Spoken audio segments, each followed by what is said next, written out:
I'm Rob Chaffee, and this is Comedy Reset, a live stream where comedy creators and industry insiders talk honestly about their careers, creative process, something, something. I hear an echo, echo, echo.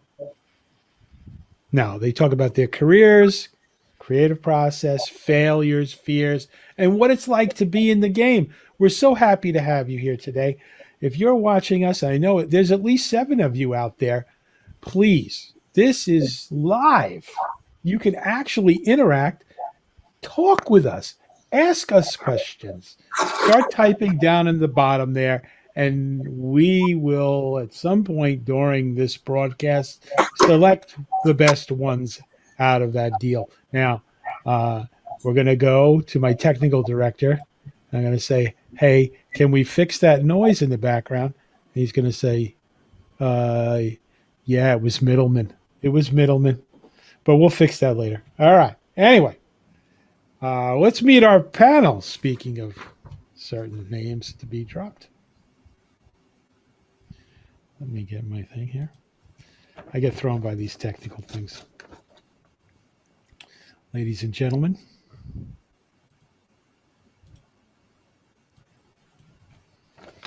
our panel for today's discussion includes Joe Crovella. Joe Cavella is a young comedian from Baldwin, New York. He started his comedy career this past June 5th, 2021, and has been doing comedy every week since.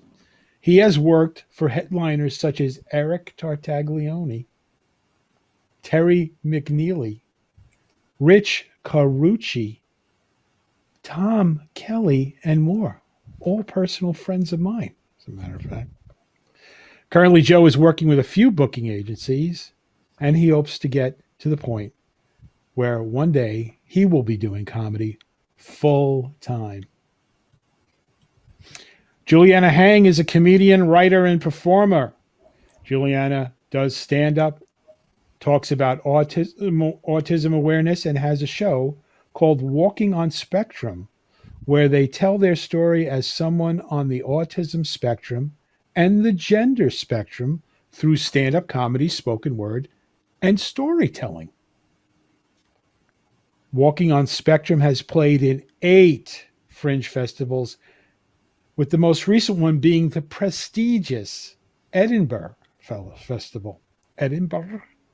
Did I say that right? Edinburgh. Juliana hails from Kuala Lumpur, Malaysia.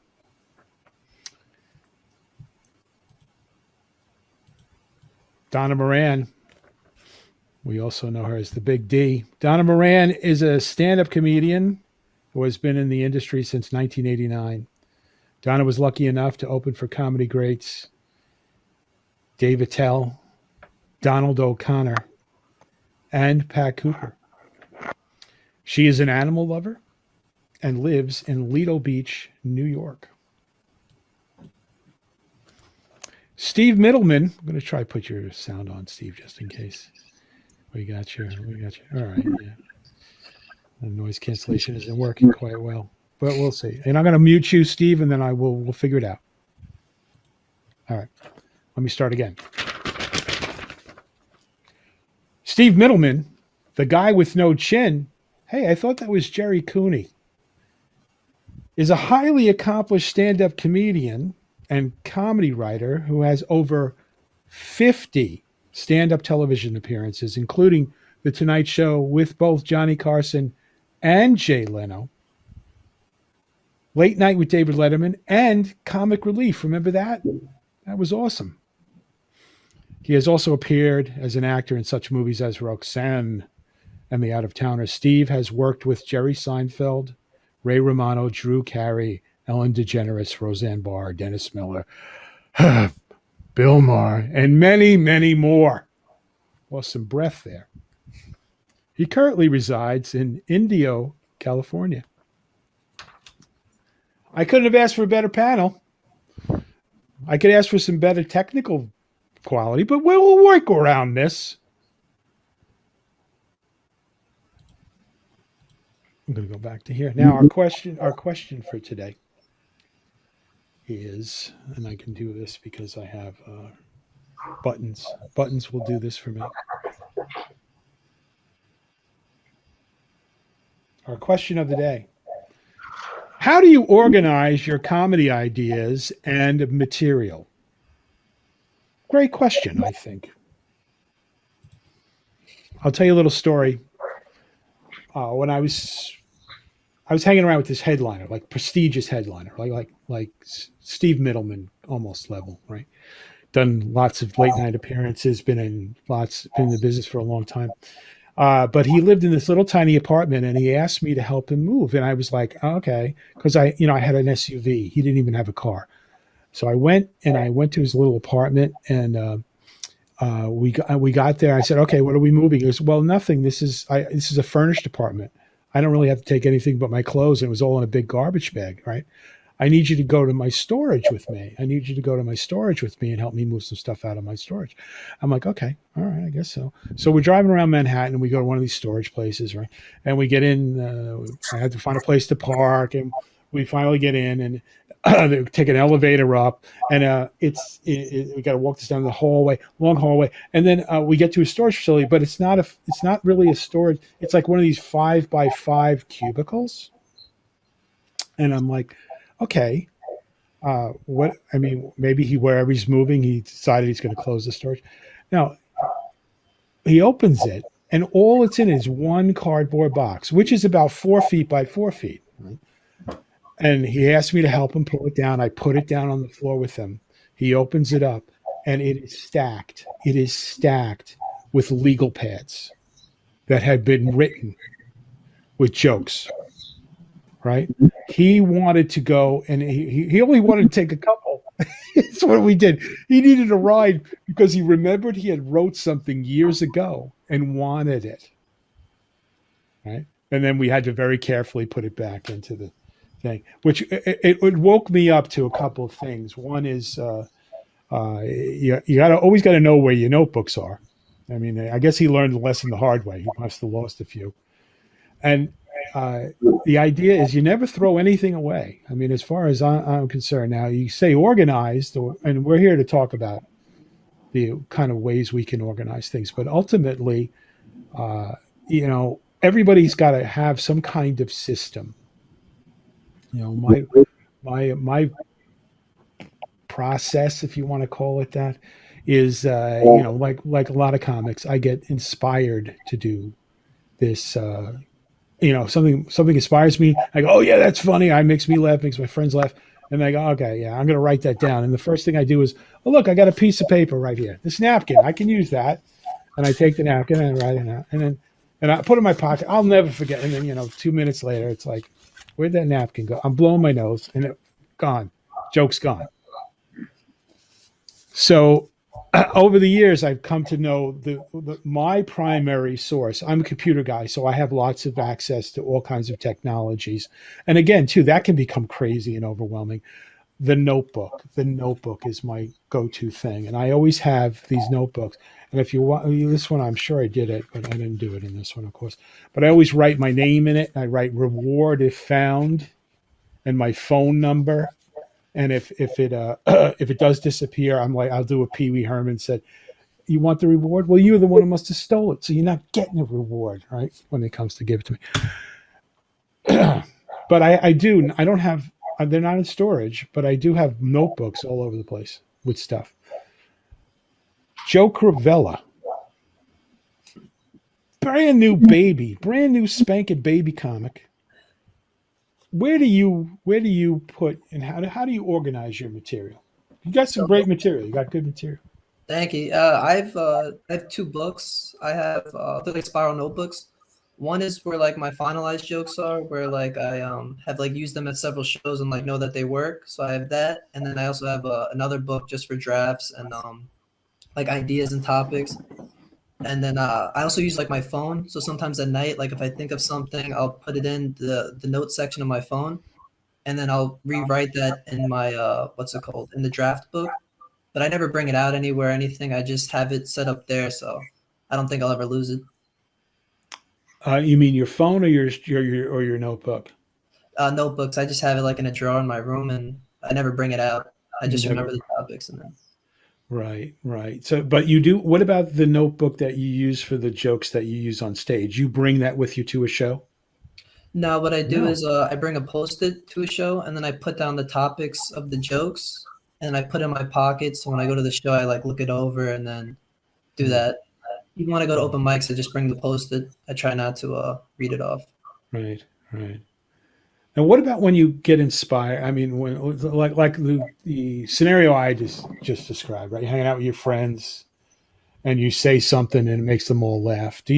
How do you remember to, do you write it down or do you just, Um, not usually when I joke around with my friends, I usually don't write down stuff because it's usually like stuff like an inner circle. But like sometimes at night I'll think of something funny, and then what I do is instantly like my phone's usually right next to me, and I usually just jot whatever the topic is on my phone, and the next day or whatever it is, like I remember like what I was thinking, so then I jot that down. Or like certain times, like I'll write down like the certain punchlines next to the topic, so like this way I know. But hmm, pretty much that's all I do with it. hmm. Juliana, you're a writer, right? Yeah. You've written some shows, and I imagine when you're inspired, you must have some way to capture that. What do you typically do? I usually write them in diaries. Yeah, it's like diaries in form of diaries, and after that, I will kind of flash them out in papers like foolscap papers, like back to school. So I Hmm. will flash them out there, and usually the final version will ended up in the soft copy as a final draft in the Google Drive. So that is where when anyone wants to see the script or anything, I can just send them the link. Hmm. But I'm Hmm. very old school where I prefer to write everything out. It's only a final version, everything will be on for storage. Right, right. So you're a mix, but you do use Final Draft, and you're able to use Google Drive and Google Docs. Yep. How organized when you use these tools? Because if you, I mean, I've got like I must have 400 documents in Google Docs, and I can't even remember what I. Most of the time, I forget to put a title. There's like Mm. 350 of them say untitled. You know, if it wasn't for the search feature, I would never find anything. I'll organize them into set topics. That means if let's say I have like different areas of a set, like Hmm. for example, autism, being non-binary, dysfunctional family, housemate from hell, and they are all in different files. So they can be the final version, but all of them have a topic, so I can instantly just find them. Yeah. Hmm. Donna Moran, you're back with us. Yeah, can you hear me? Yeah, kind of. We're going to work through it. We'll fix it in post. Don't worry. We'll hire an actress that looks a little like you and she'll just read your lines. Okay. Donna. I need a visual. I have so many notebooks I wanted to show you. Okay. Well, tell us how do you organize your material? Ah. Oh, can you see? No, the camera's not working. I have about 10 notebooks, but what I do use is these 3x5 cards, because depending on the set I'm doing, can you hear me okay? Mm-hmm. Yes. No. Yes. Can hear. Yes. We can hear you. Keep going. Keep going. We'll Shoot. fix it in post. Keep going. Keep going. Okay. Oh, okay. So I have them all. I have it. I have index cards, and on the index cards I have all my jokes, and I have different packs for different shows, and I can rearrange them. I want to do that joke last. I move the card to the back of the pile. I want to do that joke first. I move it to the front of the pile. Let me interject a new joke here, and I'll stick it over there. Mm. And that's how I work. So it sounds like you have a system where you I don't know if you heard you use your any of that. notebooks. This is really going to be a little challenging. See, I like this. I like live. Imagine working for Lauren Michaels, what it must be like. You have a system here where you use notebooks to sort of work out your material. I guess a draft, like Juliana was saying, a draft. Did you version. hear that? And then what you do is you take index cards. Oh boy. I love the index cards because we'll just do this. This way we can't hear. The index card system, which I like for several reasons. One, it does allow you to have some flexibility in setting up your sets, right? So if you want to move jokes around, you can put them almost like your big shot with all your cards on the table, and you move them around. And the other thing is it helps with that the bane of every comedy writer, and that is wordiness. We are all victims of this. Our propensity is to do too many words. Even when we think we're getting this down to like a 15 words joke, it usually can be 10. So I like to put my jokes on cards as well, because it will usually make them funnier. Just the fact that I did it and put it down on that card. Steve, you're a phenomenally experienced stand-up. Well, who's been around for a long time, and I'll bet you probably threw everything away that you didn't. Well, I started out with the little things that fit in my back pocket, and I worked my way up to like 60 of them, 60 of them, and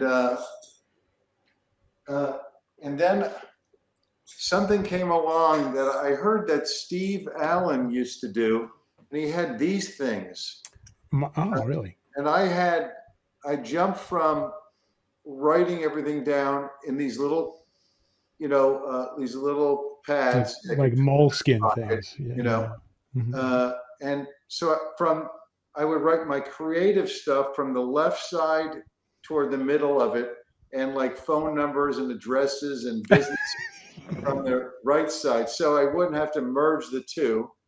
But it made a lot of sense. But then these came along, I don't know, numerous years into my comedy career, and I would digitally, at first it was like 8 minutes, like SP, the high quality was 8 minutes on these things, and then the LP was 16 minutes.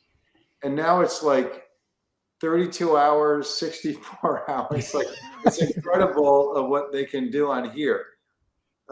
So I literally I took everything out of my file. I went from when I first started, everything, either these are torn out of,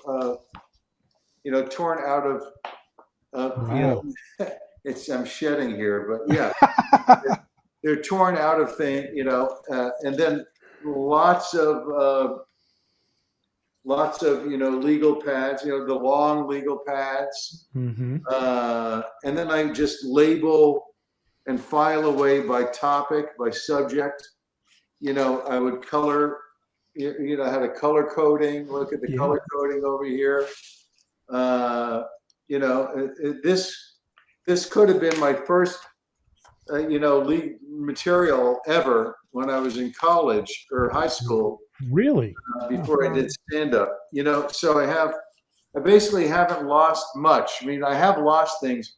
One time I had like 100-something dictations and something like this, and I was in in the spa at the LA Fitness in Westwood, and it fell off and bounced right into the whirlpool.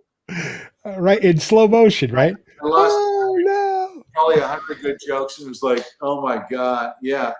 And another time I was on a flight, and I had like a thick pad like this, only written stuff that's written out.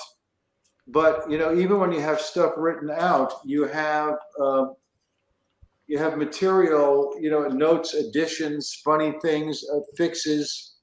And I lost like a pad like that thick. Wow. On Northwest Airline. Oh my God, was I heartbroken from that. Did you complain? It happens, but I've written a lot of stuff. Some of it was time specific, and now I'm working on a whole other show with another comic who lives nearby. And we are, I'm going to go through. It's like I'm looking for golden nuggets, where it's like Jewish related stuff. Like this is all Jewish stuff, and finally, so that I graduated from everything else to my notes app. Right. I have literally, I think like 20 books worth of things in here. Literally 20 books worth. Wow. So a lot. Right. So how, may I ask, what's your process for reviewing the audio stuff? Because I use an app on my phone and I grab, if I have an idea, I'll do that.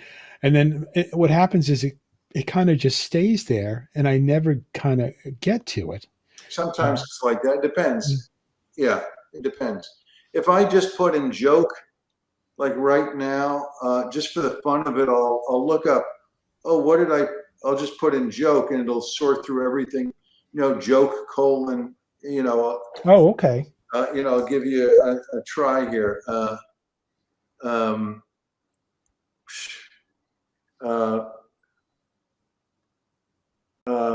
My girlfriend is very Puritan. In the middle of making love, she'll scream out, "No potty mouth." No potty mouth. I keep that. I would keep that. Our Siamese twins concerned about food combining. Because you got different mouths in one stomach. Okay. Right. So, but are you in the habit of just picking up a notebook or listening to some of these old dictations and then you're surprised by them, or you're that systematic? Everything. I think almost like a computer. Unfortunately, not like this, but almost like a computer. Like after like 1,000 jokes or 1,500 jokes, I hit my max memory in here, and I couldn't remember everything. I just could not remember. Once in a while, you do a show, and you have your set material, like so-called your act. Yeah, right. Your act. At least I should say I do. And then once in a while, I'll talk to some in the audience, and they'll mention a subject or a town or a job or something. It'll go, and I'll hook into that thing. My memory will be sharp, and I will hook into something I have. They set me up perfectly. You don't have a photographic memory, do you? No. I actually, absolutely. I don't even know why I'm on here. That's how bad. He forgot what he was doing. I don't even know why. What is this? I'm on some Zoom somewhere. Yeah. That's. That's good. I'm sorry. I know. I definitely have worry about like rust factor about doing a show. Like I've got a show to do in a little over a week, and I haven't been on stage for a few weeks. So there's a little. So you're doing this. Wait, hold on a second. You're doing this for 40 some odd years. Okay. 44, yeah. 44 years. Okay. Yep. And I'm not trying to blow smoke here, but you're very successful. You're at the top. You're at the top tier. You are. Oh, thank you. Why are you? Why? I mean, you worry if you're off for 2 weeks or 3 weeks, if you're going to be sharp. It usually comes back. It's usually my thinking versus the reality is I'm pretty comfortable, Yeah. But, the one thing about, I don't know, I was gifted with the fact that even when I'm nervous, I look comfortable to people. Yeah. I probably would have been a very good shrink. Yeah. I can see that. Yeah. Have they ever casted you as one? I would think they might have. No, but I've done a lot of therapy over the years, so maybe. Okay. Yeah. Years in the method. You definitely have the method there. So Joe, I mean, listening to what all the great stuff you just heard from Steve, I mean, when you, a few years from now, the system that you're using now, can you imagine yourself having I mean, let's say you start in June, right? Mhm. How much material have you written down? So as of like finalized jokes, I'd say like I got like a little over maybe like 12, 13. But then as for like what's it called? Drafts and notes, I have like tons. Like I've been writing down stuff since last year, so I just have a lot of stuff I haven't like thought about. You know, like I have bad discipline when it comes to comedy. Like I get very lazy, so if I wrote down the amount that I could, I would have so much more jokes. But I'm like lazy, so I don't apply it as much as I should. Can I answer that? Sure. I think the longer that you do this, the more you're gonna go, oh my God, I can't lose that. I gotta take advantage of that nugget. You know, everything is gold. Even if it doesn't work, in a sense, it may be something you could work off of, or I think there's a talent in, you know, the fact that if you can just have a muscle where you try, which I still have a tough time trying stuff out, writing something, and you don't get on stage. I don't get on stage enough, or I'm doing gigs, so the stress is, you can't play around too much. You want to just fulfill your job that you're getting paid for. But no, just go on and try stuff, and you never know what gold you may have. Yeah, I get extremely nervous doing new material. Like even last week, I had a show Saturday, and I had this new thing I was going to use, and literally probably like 2 minutes before I got up, I was like, I'm not going to use it, and I just used like the other stuff. So Wow. just start being more confident. That'll change probably. Now I work with a lot of I do these writers meetings. You know, it's all, nobody gets paid. There's no, they just come. It's voluntary. Everybody works together. And you don't know how many times I have heard, this is nothing, I'm throwing it away. Well, that's what Seinfeld's book, right? What's Seinfeld's book? Is this anything? Right? Is this anything? Yeah. And that's all. What is it? He basically took, Steve, what you just showed us, and had somebody type it up and put it in a book.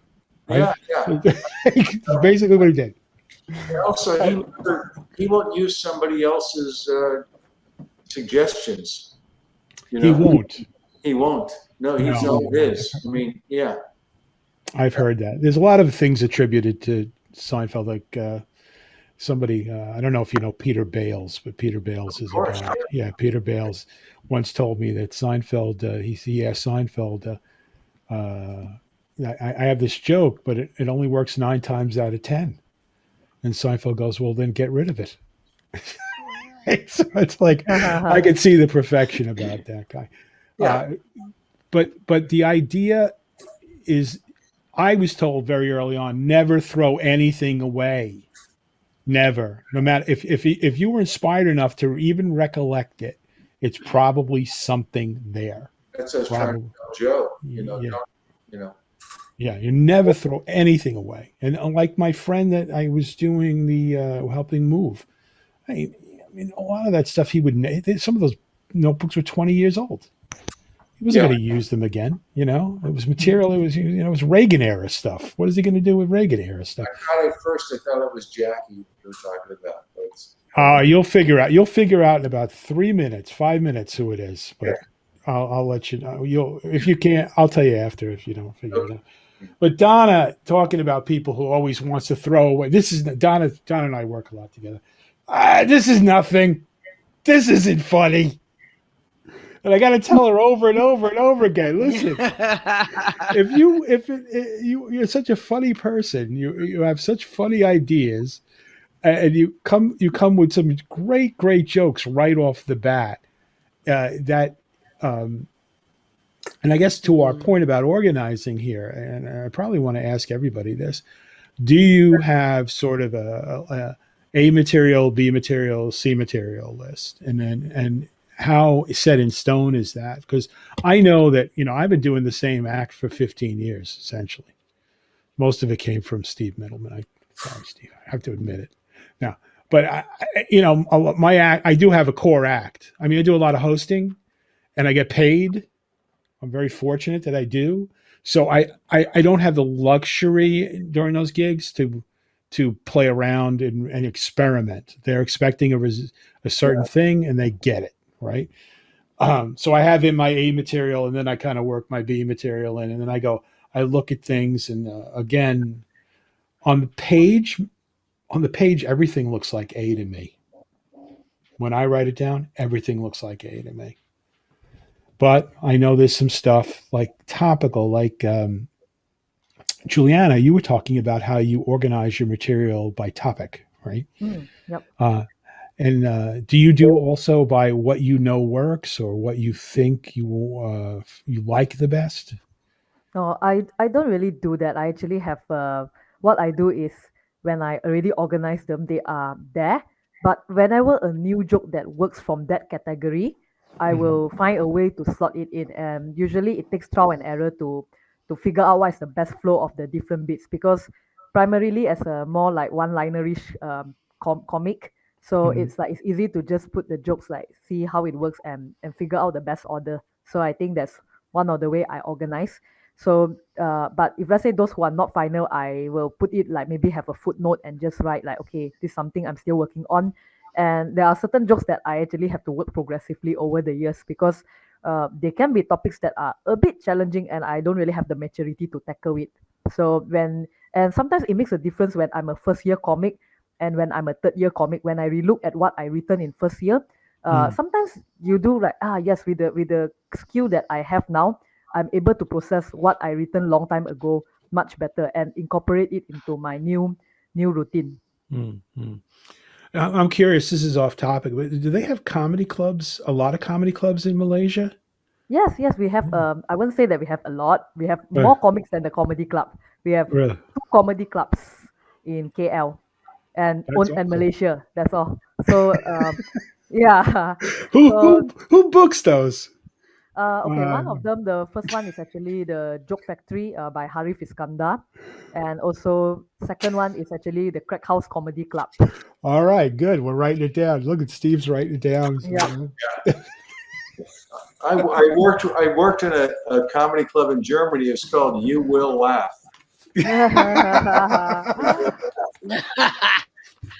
Oh boy. All right, guys. Well, what at this point in the show, we want to get our single, almost double-digit number of viewers to participate. So right now, we're gonna give you an opportunity. Type something in. I don't care what it is. Yeah. It could be just gibberish. I'll read it. Whatever you want, and then we will discuss. We'll put them up on the screen, and you'll be famous. Can But I, go ahead. I'm sorry, Steve. Go ahead. Oh, no. I think as far as jotting stuff down, I think it's very important because if you had an inspiration, like I'm echoing what you said, go with that initial inspiration, at least mine it and look, maybe you can get something out of that. And I think at some point in life, in comedy life, almost everything is a setup. All of life is a setup. And it depends on how attuned you are to either writing material or applying your attitude to some kind of setup in life. Like you just said, hey, we're at 9, we're almost at double digits, and I started going like this. Right. And I, you were talking, so I couldn't interrupt you, but I said, the goal here today is that we outnumber the viewers. That the comics outnumber the viewers. So and that's like, okay, life is in front of me. We've reached that goal. Squeeze a joke out of the scenario that we're in. Yeah. It's like going to a comedy club and it's too cold or too hot or too packed or too smoky or life is generally the setup. Life is sort of a setup. Every minute of every day, every situation. I completely agree. I can make jokes about that bike over there. I can make jokes about that chair over there. I can, whatever. I can make jokes about where I'm living because it's so hot. That's all. I mean, life is a bunch of setups, usually. Yeah, I definitely agree with you because lately, for like the past few shows I've been doing, now when like I started off, instead of doing my intro, like I just comment on like the scenery or something, to get like a laugh out of people, just because it's like everybody knows. Yeah, why not? You're going to learn how to mine. The antenna is going to go up to try and see how is this a setup? What's going on? That's all. I'm sorry if I got No. You're adding so much to the show. But we do have to pay the bills, and I have a sponsor. I'm going to have to read a little thing here. Yeah. It's not really a sponsor. I just owe the guy money. But we'll get this over with. It should be right there. It should be painless. Mentally Al is an intimate portrait of cult comedy legend Al Lubella, a former Star Search grand champion who's appeared many times on the likes of Carson, Leno, and Letterman. He is now in his 60s, perpetually broke, couch surfing in friends' apartments, and struggling for stage time. A true enigma of the stand-up comedy world, Al is considered by many to be the greatest and most influential comic you've never heard of.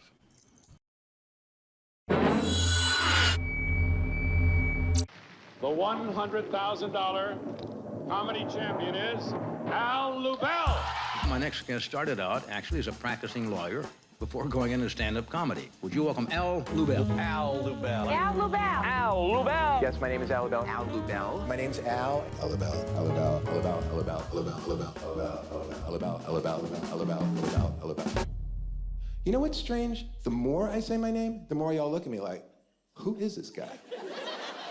He's an artist. Before there was a word alternative comedy, there was Al. Talking about myself is what makes me different from all the other comedians out there today. Because if you notice, they almost never talk about Al Lubella. Comedians know that Al is crazy funny. And then I think comedians also worry about Al because you could tell he's going down some wormhole in his own mind. I'm Al Lubella. I'm Al Lubella. I'm Al Lubella, I'm Al Lubella, I'm Al Lubella. I'm just concerned about how much of me I can be. Somehow, powers that be didn't pick up on him.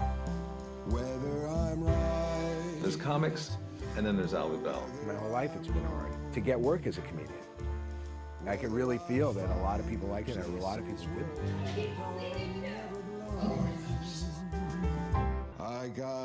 He's going to do what he wants to do.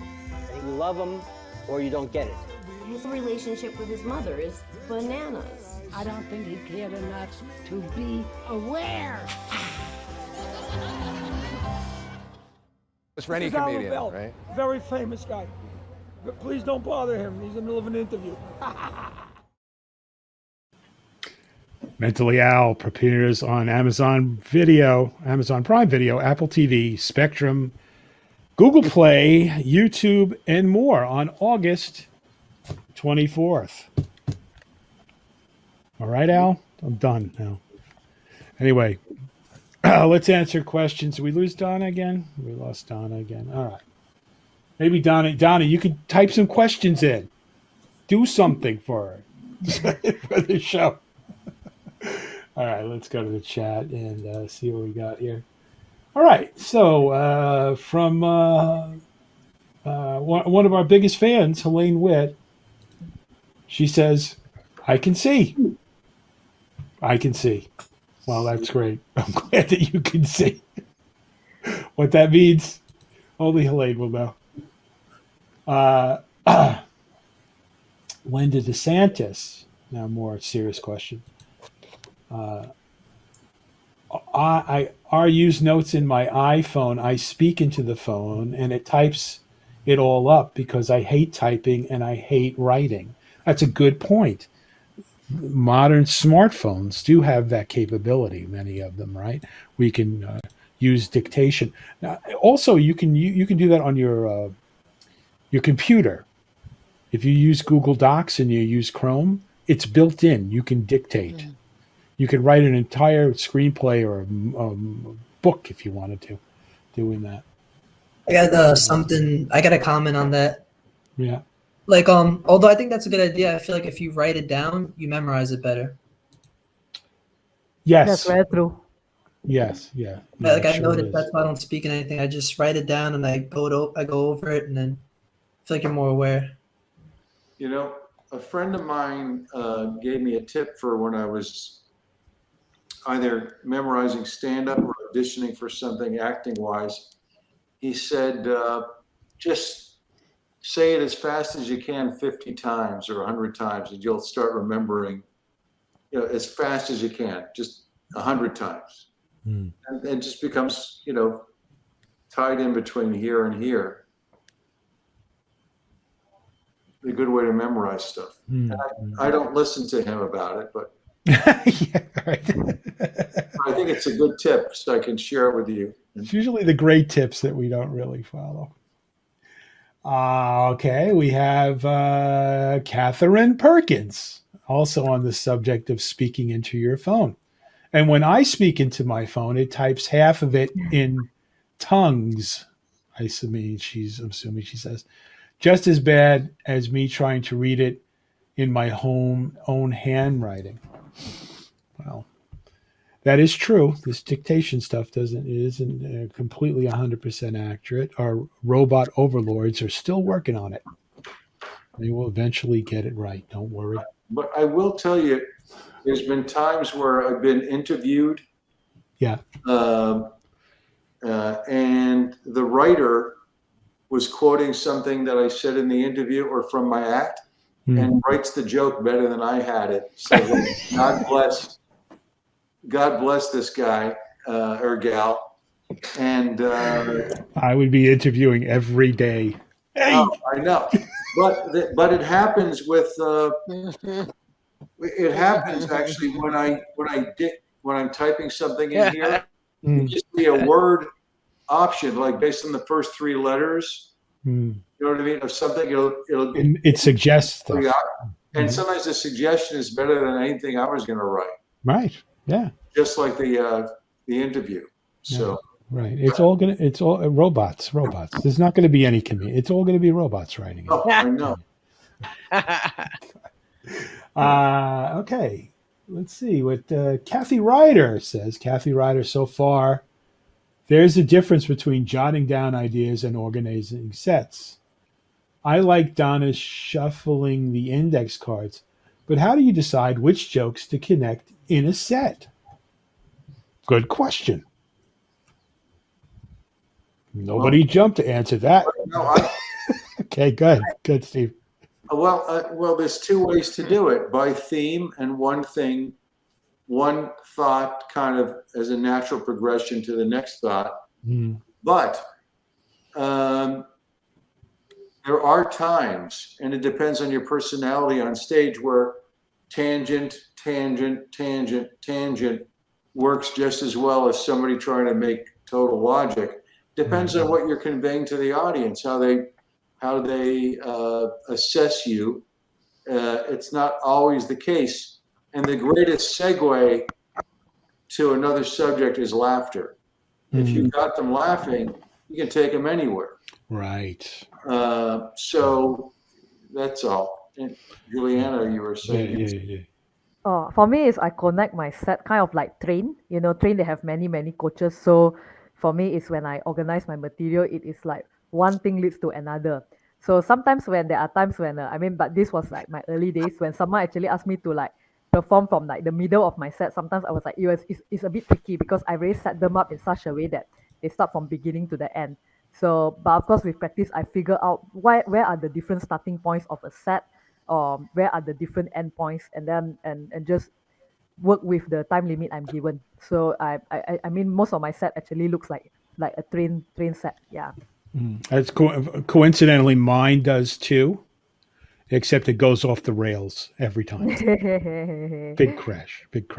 I like, but seriously, I like this. The late Ralphie May, the big guy, big fat comic.